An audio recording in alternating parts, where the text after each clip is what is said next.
Welcome to the next live from the homestead. How are you all doing? Hope you're all well. Thank you so much for joining me, all of you. New hair, as you can tell. And yeah, I feel like it's a bit of a watershed moment, really. I feel like I've been a bit of a drama queen over the last few weeks, couple of weeks. And processing all of the information about our future and what have you, and dealing with everything here. And then there's just been peripheral stuff that's just been going wrong left and right. Anyway, I've come in a really good place now, and I feel like we're looking forwards, and I at least, am just really, really positive, and made a few sort of small decisions about smaller things. Hi Hannah, thank you for saying so. That's so kind. I've made a few small decisions to kind of just streamline what we're doing in the short term. So as you guys will know, because I've shared with you already, my goal is to move away from the building work, do as little of that as possible. It's a really great tool to have. It's something I can always fall back on. So, it's great that I've got that, but I'm hoping that it is going to be something that I just fall back on and do a little bit of here and there. And the bulk of my time is spent doing the sort of things that I share with you guys and that I, want to do. And kind of in the meantime, in the short term, what we're going to do is, as you know, one of the things that's been sort of hanging over us is we were told a little while ago now we had to get rid of our pigs, and then the fence was just giving up, like literally on a daily basis. And so we're finally at a place now we don't need to worry about that fence anymore. So we had 9 piglets, which are Wieners now, they're all weaned, and 1 adult pig. And I had someone come yesterday to pick up 4 of the Wieners, and I had someone else who was supposed to be coming to get the mum and the other Wieners. Anyway, that person just vanished, ghosted on me about 2 or 3 days ago, stopped communicating and just disappeared off the face of the earth. So we made the decision to harvest mum, and that's what I did this morning. And I set a new personal best. We went from gunshot to fridge in 2 hours, which is just phenomenal. Went really, really well.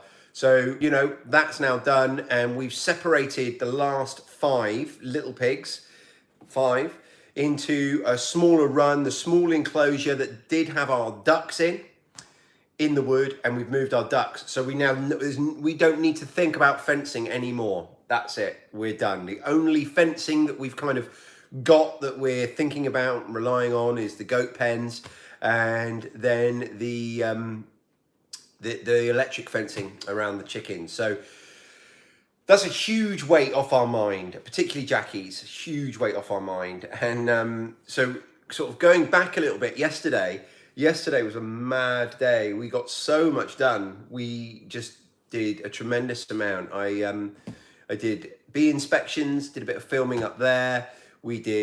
So here's the other thing.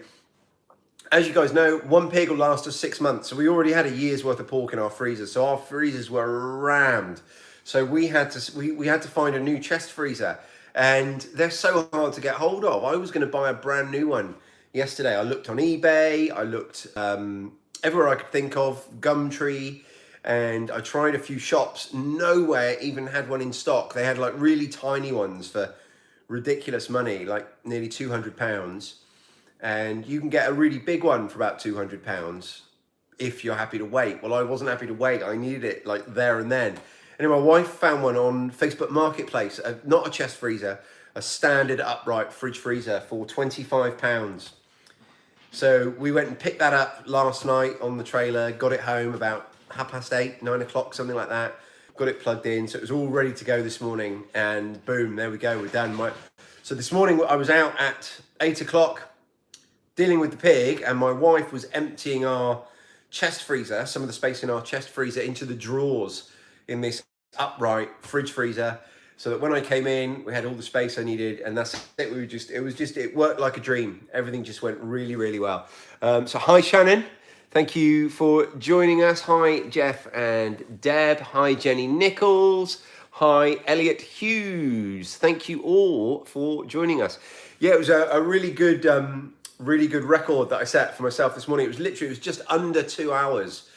So that was obviously slaughter the animal, hang the animal, skin the animal, eviscerate the animal, and then basically joint the animal into, because it was a much bigger pig, massive pig, into 6 joints. So I did the 4 legs. So we've got 2 hams, 2 shoulders, and then straight down the middle, straight down the spine, and then halfway down the ribs. So we broke that centerpiece into 4, and that's all now in the fridge and freezer. I'll spend the rest of the day now dealing with that, and because there's quite a lot of jointing to do and hams to make and everything else. So yeah, it's gone well, and it's one less thing for us to think about. So the next thing, not the next thing, when we've got space, we've got so many cockbirds out there at the moment that have just been really loving life because our freezers have been so full. We've got 2 ducks that are also for the freezer, and the second we've got room, we'll start harvesting those, putting them in our freezer, and then we're just reducing our workload out there. Now, the kind of shift I've made, and it's followed on naturally from what's happened with the pigs, is I've decided, the second I get my September challenge done, at the end of September, we'll dry up the goats, so there'll be no more milking.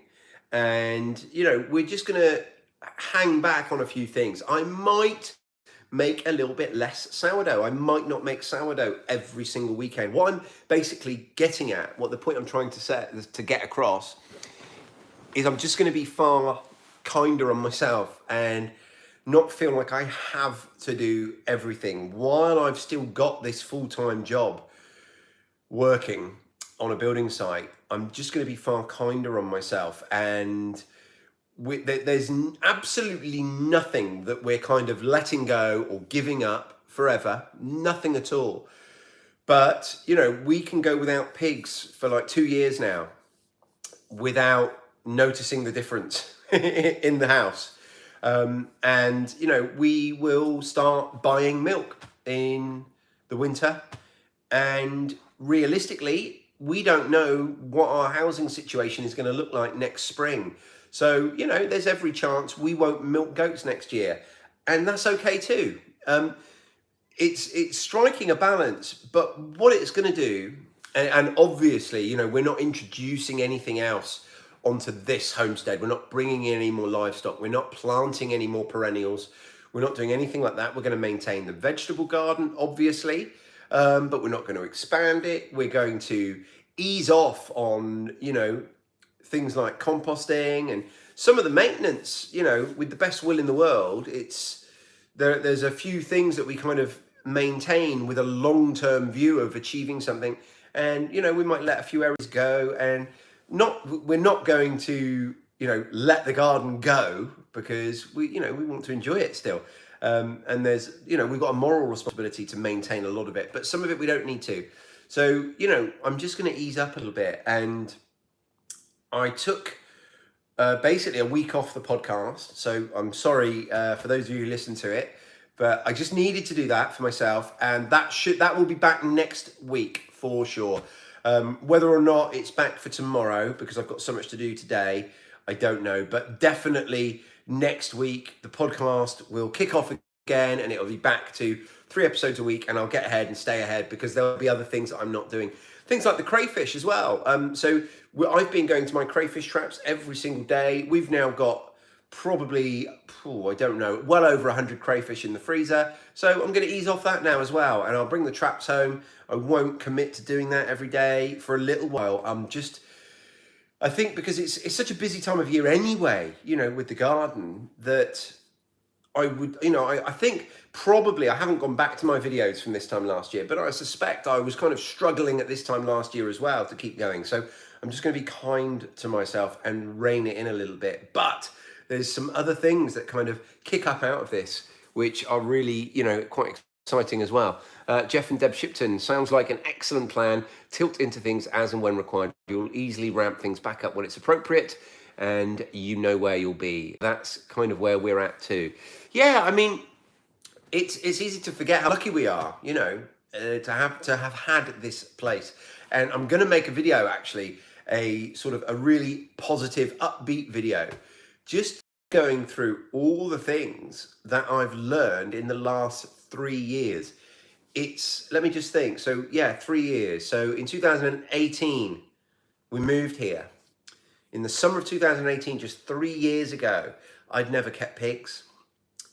I'd never butchered anything really beyond fish. I'd never milked a goat, never had a goat, never made goat's cheese, never made hams, never made sourdough, never made kombucha, never fermented anything, you know, never kept bees, never done any of these things, and never grown a garden. Me personally, my wife had dabbled, and I'd sort of dabbled tiny, you know, grown a few radishes once and stuff like that, but never ever saved seeds or, you know, really propagated plants or looked after anything the way I'm doing it now. Never had a polytunnel, never had a greenhouse. So these are just massive gains, massive experiences that I've got through doing that. Gardening with Man Has No Name. Hello there. And yeah, he says, hi there, sorry for your loss. He's talking about my tomatoes. Yeah, what a nightmare. But from what I can gather, pretty much everyone in the UK is in the same boat. If you're in the UK, let me know. Have you got tomato blight? Have you had it? I've also got blight on my potatoes now, but that's okay. They'll have done almost as much as they're going to do. Not quite the main crop potatoes. I'd like to have left them a little bit longer, but I'll go out there at some point this week and remove all the foliage and then just see where we go from there. But blight is horrible. It's just blight is such a disheartening thing for a gardener because it comes out of nowhere. It comes despite your best efforts, and it just ravages everything so fast. There's nothing you can do. It makes you feel so impotent. Whereas, you know, if you've got, you know, some kind of mineral deficiency or some other kind of pest problem, you can usually catch it early and deal with it. Whereas blight, it's just unrelenting. It's such a nasty, nasty problem. So hate to say this, but so far got so good with our tomatoes, Hannah Starrett. Don't hate to say it, Hannah. I'm very, very, very happy for you. Fingers crossed that you can keep it that way. But you're a bit further north than we are. I know that everyone I know down here is struggling. So Alan and Mike from the Urban Homesteading UK podcast, I know that they've got it, and they're right over on the east side of the country, but down south. We're sort of west, not far west, but sort of southwest. And in Finland, gardening with Man Has No Name, they've had 5 hours of rain all summer. Wow, you ran dry from water. That's amazing. Rain today. We've just had such a wet period now, all of August, most of July. What an odd season it's been. But again, you know, this is all part of learning, and I think we are going to need to learn as gardeners to adapt to a climate that's unpredictable. It's not a case of adapting to a climate that has changed, like it used to do this and now it does that. I don't think that's what we're going to be faced with. I think we're going to be faced with a climate that used to do this and now it kind of does that, but it can do anything else at the same time as well. 20 litres in your reservoir and 30 millimetre downpour in one night, rain on demand. Perfect. Yeah, so I think we're going to have to adapt to just much, much more unpredictable weather. And we're seeing it all across the globe, aren't we? We're seeing it in Europe. We're seeing it in America. We're seeing it in Australia. You know, the whole globe, I think, is affected. And we can complain about it. We can mourn it, or we can just work out how to deal with it. Wanda says, I'm in the Midlands, lost my tomatoes to blight, and my potatoes have blight but are still edible. Yeah, I think that's my position as well, Wanda. Some of my potatoes have got blight. It hasn't spread to all of them yet, but I'm going to just remove all the foliage. And like I say, the potatoes, like yours, will still be edible. Jeff and Deb Shipton, more important than ever to be observant and adaptable. 100%. I couldn't agree more. And the whole regenerative agriculture and permaculture thing is really, really good for creating systems that are more resilient and more adaptable, and are going to be able to put up with these changes a little bit better, I think. So it's, and on that note, actually, it's really interesting as we kind of deconstruct some of our bigger systems, because everything we do here, we kind of do with permaculture principles in mind. So, as we deconstruct our overarching systems by removing the pigs, for example, it's amazing how aware you become of all of their other uses that they were doing in periphery to what you might have had them for. So, as a waste disposal system for some of the things that our other animals won't eat, the pigs were amazing. So, we're starting to see that now already. And it's going to be interesting as we deconstruct some of our other systems to see how that all shakes out. And I think it's a shame that whoever comes here after us isn't going to be doing the same kind of thing, because I know that what's happening is that basically the land is being separated from the house and they're being sold as two parcels. And well, the land isn't actually being sold straight away. It's being sold a bit later.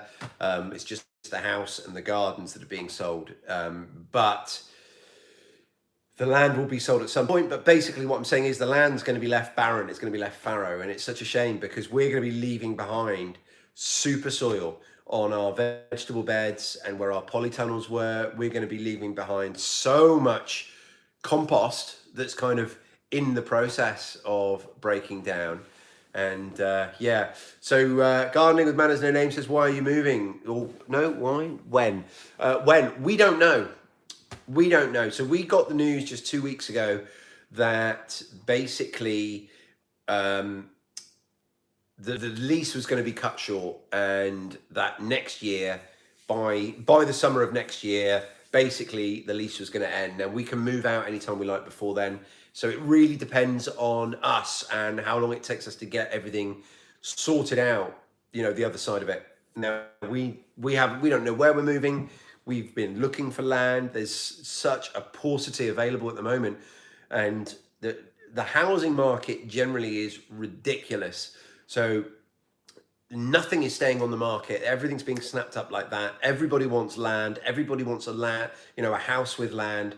It's really, really difficult to find something. So we genuinely don't know what we're doing. We genuinely don't know where we're going to be living this time next year. We're looking at all of our options. We rent here. We own a house that we rent out to my brother-in-law, and why not buy the house we live at? Because we couldn't afford it, not even close. So this house is going to go on the market. I don't know how much for, but in all likelihood, probably around £1 million.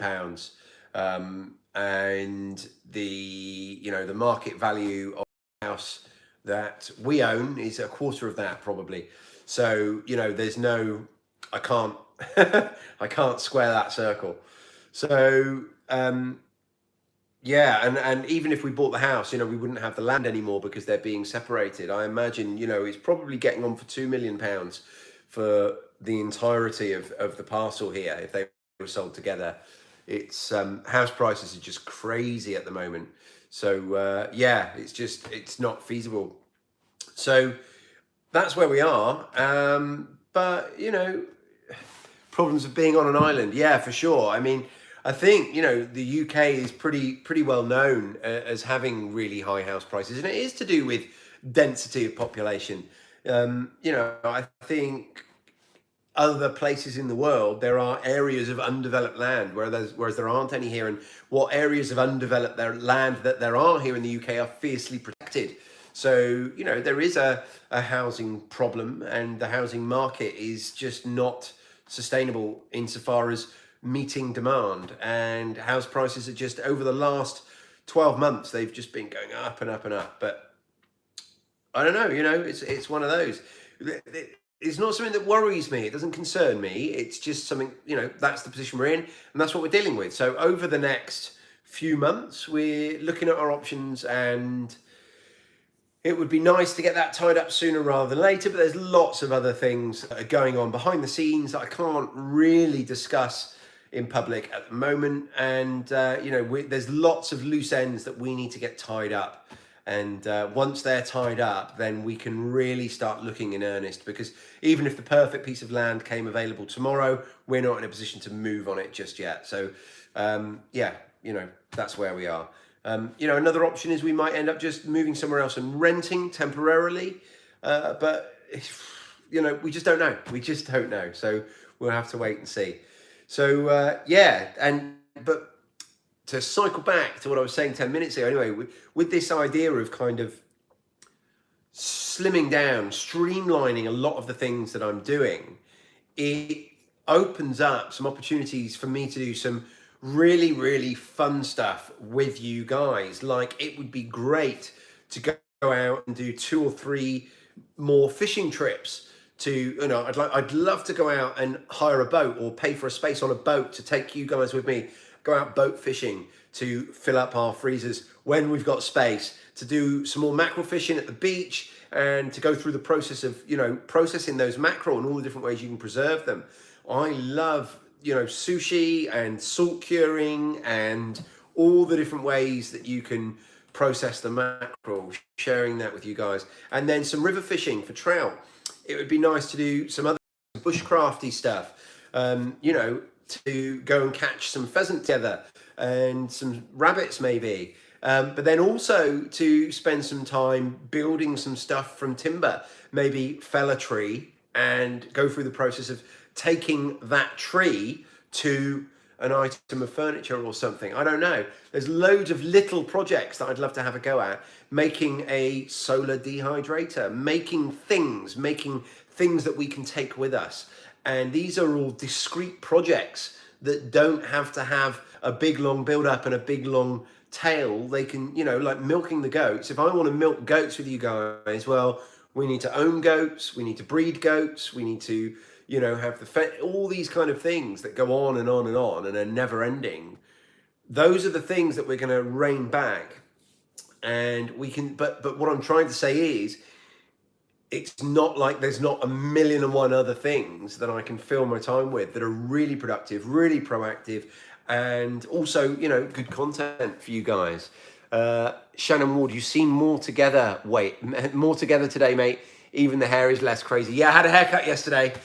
Oh, I feel better. And yeah, I do. I feel, like I say, I took a few hours here and there last week that I would otherwise have been recording a podcast or doing something else, and I just took some time for myself and got a bit caught up on sleep and other stuff, and I just feel more organized and had a really productive couple of days with my wife, and she's been amazing actually.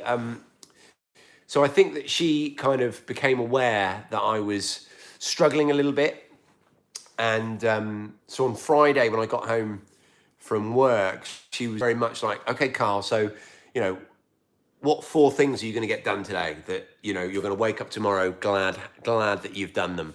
And, you know, and she came and did them with me and really encouraged me and did kind of help to kick me out of a little slump that I was in. I think I told myself a story about how tired I was and everything else. And I was coming home, and I was, you know, as soon as possible, I was getting in the bath, watching Netflix, going to bed. And that was great. And I needed that. I did need that. But I'd done that for a couple of days, and she was aware that what I needed at that point was to kick on and get back to myself. So yeah, she's amazing. And I couldn't do any of this without her. Absolutely not. And we make a great team. You know, we make a great team. Neither of us are perfect, far from it, but we really complement each other's strengths and weaknesses really, really well. And there's everything positive in my life I couldn't do without Jackie, and she's a huge part of why I'm in a place where I'm doing everything positive in my life, and that's just the honest truth. That's not me going overboard. That's just the honest truth. We make such a good team, and I'm so grateful that that I've got her. So a little bit of love for Jackie in the chat there. Going forward, it's going to be, more of the same, but real MVP, Jackie. But Hannah says, teamwork is so important. We are lucky to have that in our relationships. Yeah, it is really, really important. And people have often asked me I've had conversations with people about, could you do this if you were the only one interested in it? And, I think you could. Because I don't think it's necessarily about doing all the things together. It's about supporting each other. And, obviously we wouldn't be able to do as much. We wouldn't be able to go to the extent that we go to if only either one of us was doing it. But, even within that, we each take our separate responsibilities in it. When it comes to meat, that's all me. When it comes to chickens, I won't lie, that's pretty much all Jackie, apart from harvesting the cockbirds. And there's lots of things that we each take on as our jobs. But I don't think either of us would be able to do it quite so easily if we didn't have the support from the other one. Like I was just saying, that Jackie gave me last week, that was really, really important. I really, really needed it. Gardening with manners, no name. I do it, and I'm a single guy. Good for you, and it's amazing. Just good for you. More power to you. And he's looking for single ladies. DSRIT Training UK. Hi, Carl. Hi. Thank you for joining us. I hope you're doing well.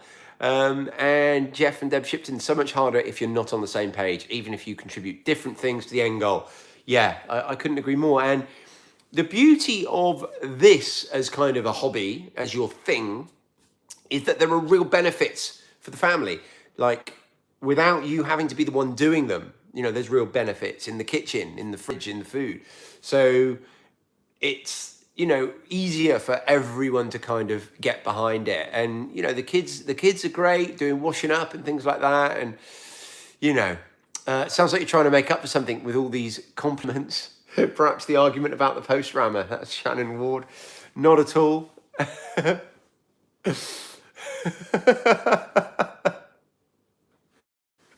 Oh, there's loads of great great back and forth going on in the comments at the moment. Fantastic. So I just think it's, I'm just in a place where I'm back to where I usually am, which is noticing and, taking count of the positives. And there are so many, so many, and I'm so lucky. I listed at the start of this chat, all the things that I've done in the last 3 years that I hadn't done 3 years ago.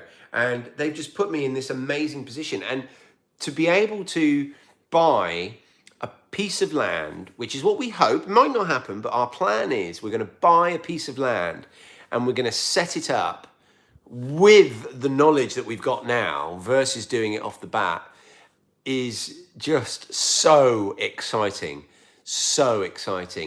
And everything that we've done here, we would have done differently, even if we'd given free range, because as you'll know, we've got lots and lots of so I'm just laughing at the comments. We've got lots and lots of formal gardens here all around the house. They take up our time in two ways that we would choose not to do. One, just the maintenance of them, and two is the fact that they make everything functional that much further away from the house. So I wherever we live next, we'll have our vegetable garden just outside the kitchen door. We will have a formal garden and a little bit of lawn maybe. Well, definitely, because the kids want to play football and all those things and stuff. But we will plan our garden much more like a proper permaculture designed garden that we couldn't do here with, we'll have our zones in the right place. So we'll have our, our entertaining area and our vegetable garden will be two zones right next to the house. And then as we work further away from the house, we'll have things that we use less and less often. So it'll be, it's really, really exciting. It's an exciting project. So,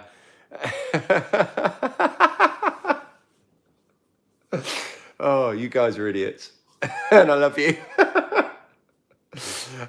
Yeah, so I'm in a great place. I'm in a great place. I've no idea where we are and where we're going to be, but that's okay too. So yeah, so we're already down. So we're down pigs. All we've got left now is the 5 Wieners, and they are up for sale again. And I've no doubt that they'll get sold, and they'll be gone within a week or so. And then the wood will be pretty much empty. And I think it's going to be a process now, because I'm looking at everything with new eyes, and I'm looking at, what can I move? What's coming with us? What's not? And when we moved here from a regular 3-bedroom semi-detached house with a regular sized garden. And if we moved all of the stuff that we now have here back there, I don't think we'd be able to walk through the house or the garden. All of the stuff we've got here wouldn't even fit in the garden, all just stacked up. Forget the animals, because we've got animal housing, we've got the trailers, we've got so many bins and all those other things. And, all the chicken runs, electric fencing. We've got 2 sheds. No, is it 2 sheds or 1 shed? I think we've got 1 shed that we put here that will come with us. And, all of the equipment and the tools, and it's just, it's going to be an epic move. When we moved in here, we were really, really lucky, because we got the key, and we didn't have a certain date. We had to be out our last place. So what I did is I just moved here in my car. I think I used a van for a couple of the bigger things, but I would basically load up all the stuff at home. I would drive it over here and unload it here, and then go back to our old home, and that's where we'd sleep. And I did that over the course of 2 weeks, until basically pretty much everything was here. And then we brought the last of our stuff on the last day with the rest of my family and moved in. But we moved in over the course of a couple of weeks, and we hopefully will be fortunate enough to be able to do that the other way around as well. If we get our piece of land, then we can start just moving stuff out there. How many trucks, Shannon says. Honestly, I reckon if we used a standard moving company, which we won't, we'll do it all ourselves. Those big moving trucks, those big wagons, I suspect we'd fill 2 of them. That's my guess. Yeah, shipping containers, absolutely. And depending on where we end up, because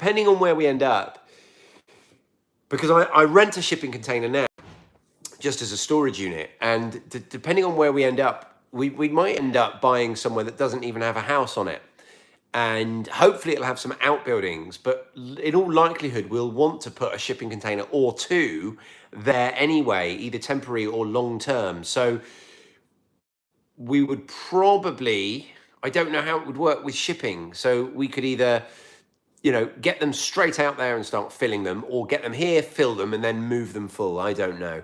But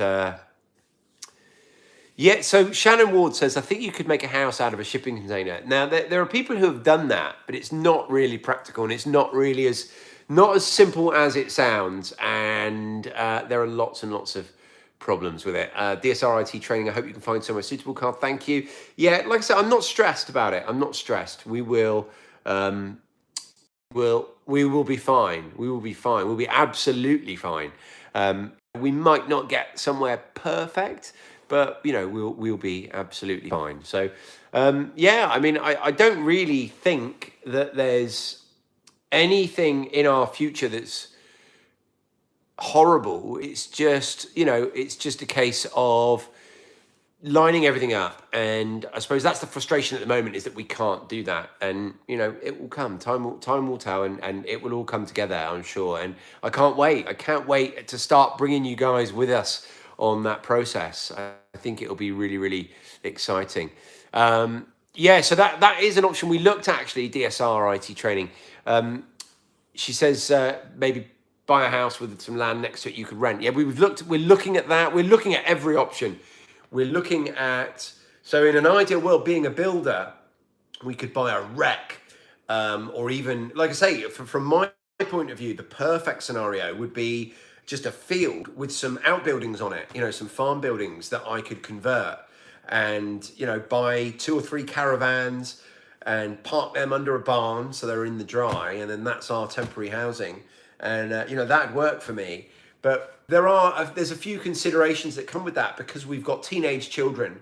They don't, necessarily share my dreams, and they're definitely going to want to have things like Wi-Fi. Well, that's an imperative, for teenage children, for schooling and everything else. Jeff and Deb Shipton, is it possible to buy some land and have a portable / temporary home on it until you can build your forever home, like Jess on Roots and Refuge Farm, even if it's not on the same scale? Yeah, I mean, that is basically what we're thinking. That is, in all likelihood, that's plan A. So, like I say, I think, from my point of view, I think the land with some outbuildings that we could convert would be ideal. The problem is, because the housing market is so crazy, there are lots of speculators who are basically looking at the same thing.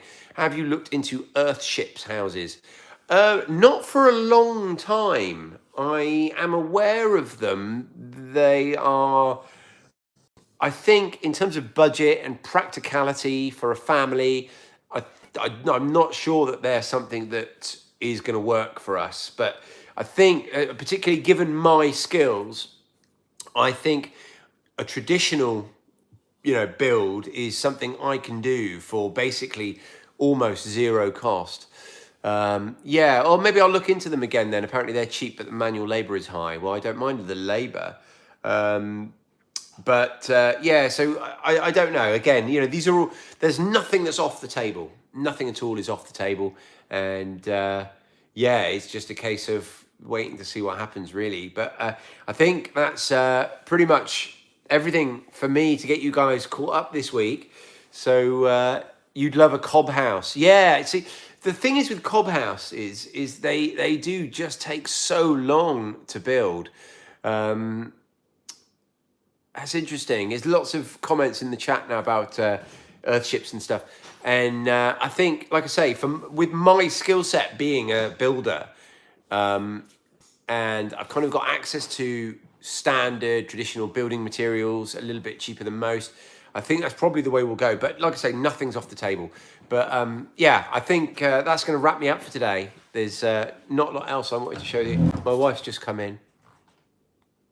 Hello, Jackie. My wife's come in to say hello. Very rare treat.